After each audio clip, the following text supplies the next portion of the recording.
जो शरीर अंदर से साफ होगा उसमें ऑटोमेटिकली ज्यादा इम्यूनिटी होगी।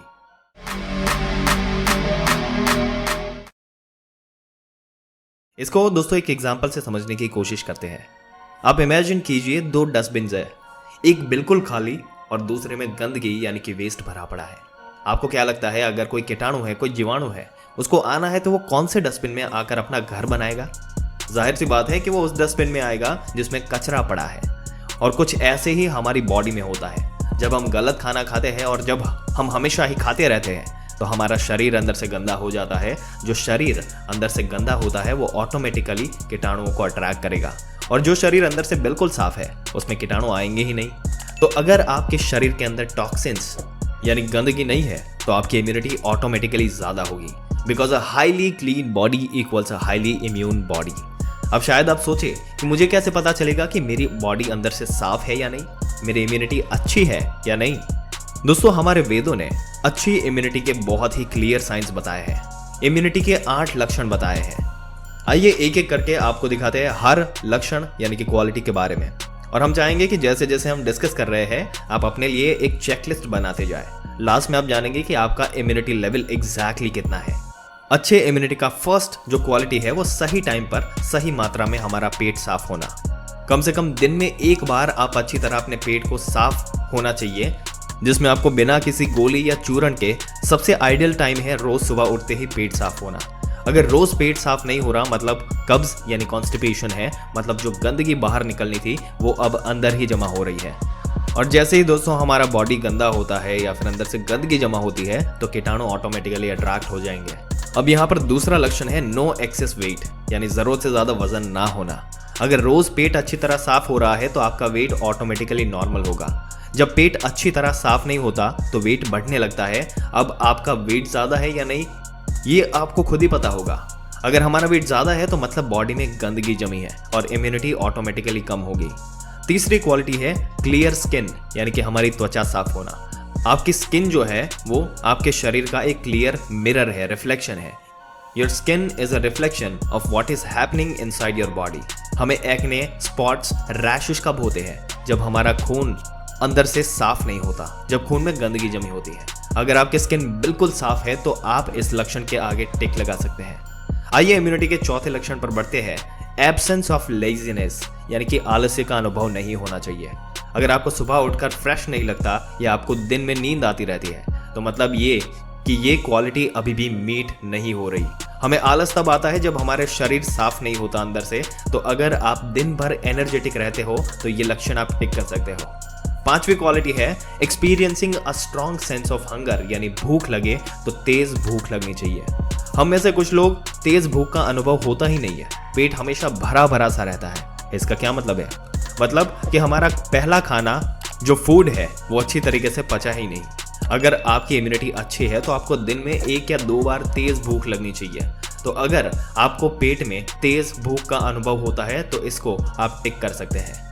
नेक्स्ट क्वालिटी है एक्सपीरियंसिंग डीप स्लीप, यानी रात को गहरी नींद आना।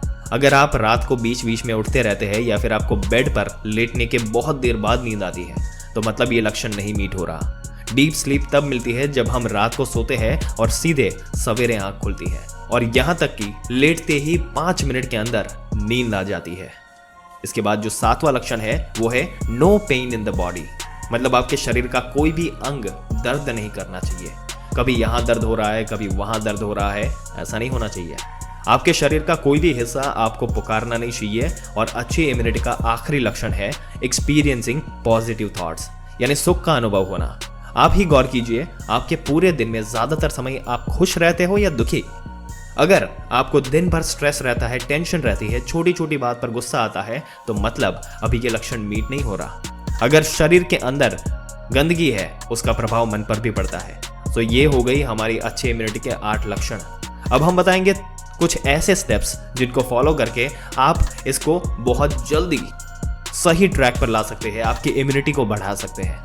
तो चलिए स्टेप 1 पर बताते हैं। एक चीज जो दुनिया भर में लोग कर रहे हैं वो इम्यूनिटी बढ़ाने के लिए वो उपवास यानी कि फास्टिंग कर रहे हैं। Fasting is the best medicine और हर शास्त्र में हमें ये बताता है। आज हमें साइंस भी सेम चीज बता रहा है। इतनी सारी रिसर्च बता रही है कि कैसे इम्यून सिस्टम रीजनरेट करने का बेस्ट तरीका है फास्टिंग। अब आप फास्टिंग का नाम सुनकर डर मत जाना, क्योंकि फास्टिंग करने का एक बहुत ही आसान तरीका है।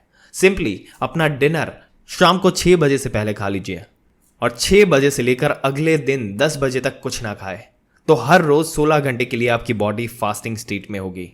हम क्या करते हैं, सुबह से लेकर रात तक कुछ ना कुछ खाते ही रहते हैं। पहले वाला खाना नीचे उतरा नहीं कि हम ऊपर से और डाल देते हैं।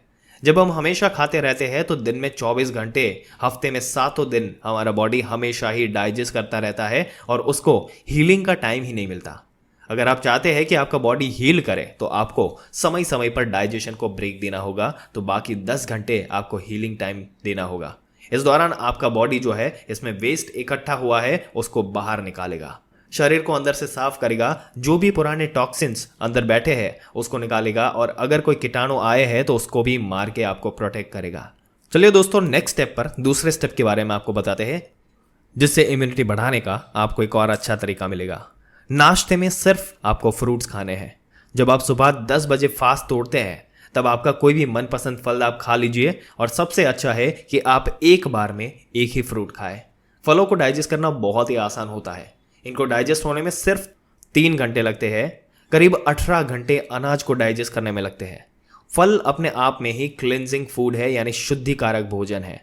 ये शरीर में जाकर चिपकते नहीं, गंदगी नहीं बनाते, बल्कि जो गंदगी जमी है उसको भी साफ करते हैं, क्योंकि इनमें बहुत सारा पानी होता है। दोस्तों, सिर्फ 1 हफ्ता ये करके देखो, आपको रिजल्ट दिख जाएगा। और तीसरा स्टेप जो है, जो हम आपके साथ शेयर करने वाले हैं, eat only 1 grain meal a day, यानी दिन में सिर्फ एक बार ही आपको अनाज खाना है।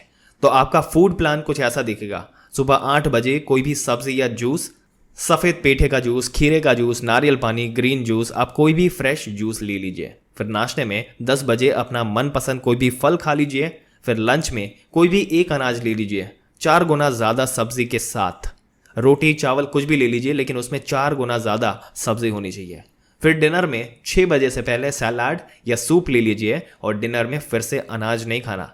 अगर आप चाहे तो आप अपना सूप सलाद वाला जो मील है दोपहर का, वो ले सकते हैं, और अनाज वाला मील शाम को ले सकते हैं। मगर इस प्लान में ज़रूरी क्या है? इस प्लान में ज़रूरी यही है कि अनाज आपको दिन में सिर्फ एक बार खाना है।